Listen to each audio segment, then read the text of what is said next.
mình đăng chia rằng mà chẳng mà tế mà đồng ni nếu Việt Nam ban rốc khơi trai nôm xác cua rùm chuối đấy bị bát sầm mót nếu không khát ninh thoành tam video đã thọt bàn đòiประชาชนในศาสตร์เวียดนามบานเคยสภิบไตรโอฟี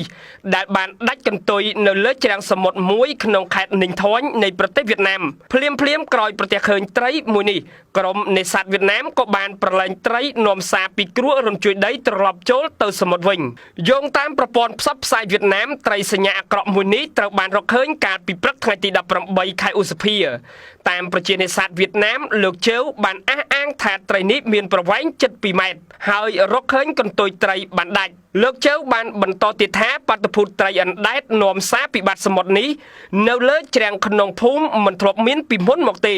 ព្រោះត្រីប្រភេទនេះកម្រណាស់ហើយភាគច្រើនរស់នៅក្នុងសមុទ្រជ្រៅ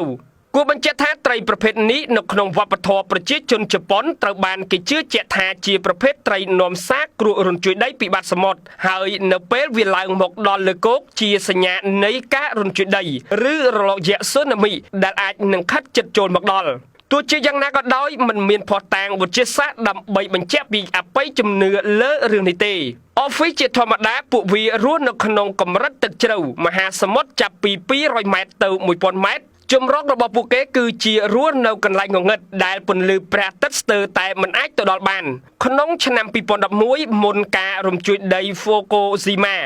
ដែលបានសម្លាប់មនុស្សជាង 20,000 នាក់និងរលកយក្សស៊ូណាមីក្នុងប្រទេសជប៉ុនត្រីអូហ្វីជាច្រើនត្រូវបានគេរាយការណ៍ថាបានបោកបក់មកច្រាំងនៅលើច្រាំងជប៉ុនព្រឹត្តិការណ៍នេះបានជំរុញឲ្យមានជំនឿដែលមានឫសគល់នៅក្នុងរឿងព្រេងរបស់ជនជាតិជប៉ុនថាអូហ្វីគឺជាប្រផ្នូលនៃការរំជួយដីនិងរលកយក្សស៊ូណាមីដែលជិតមកដល់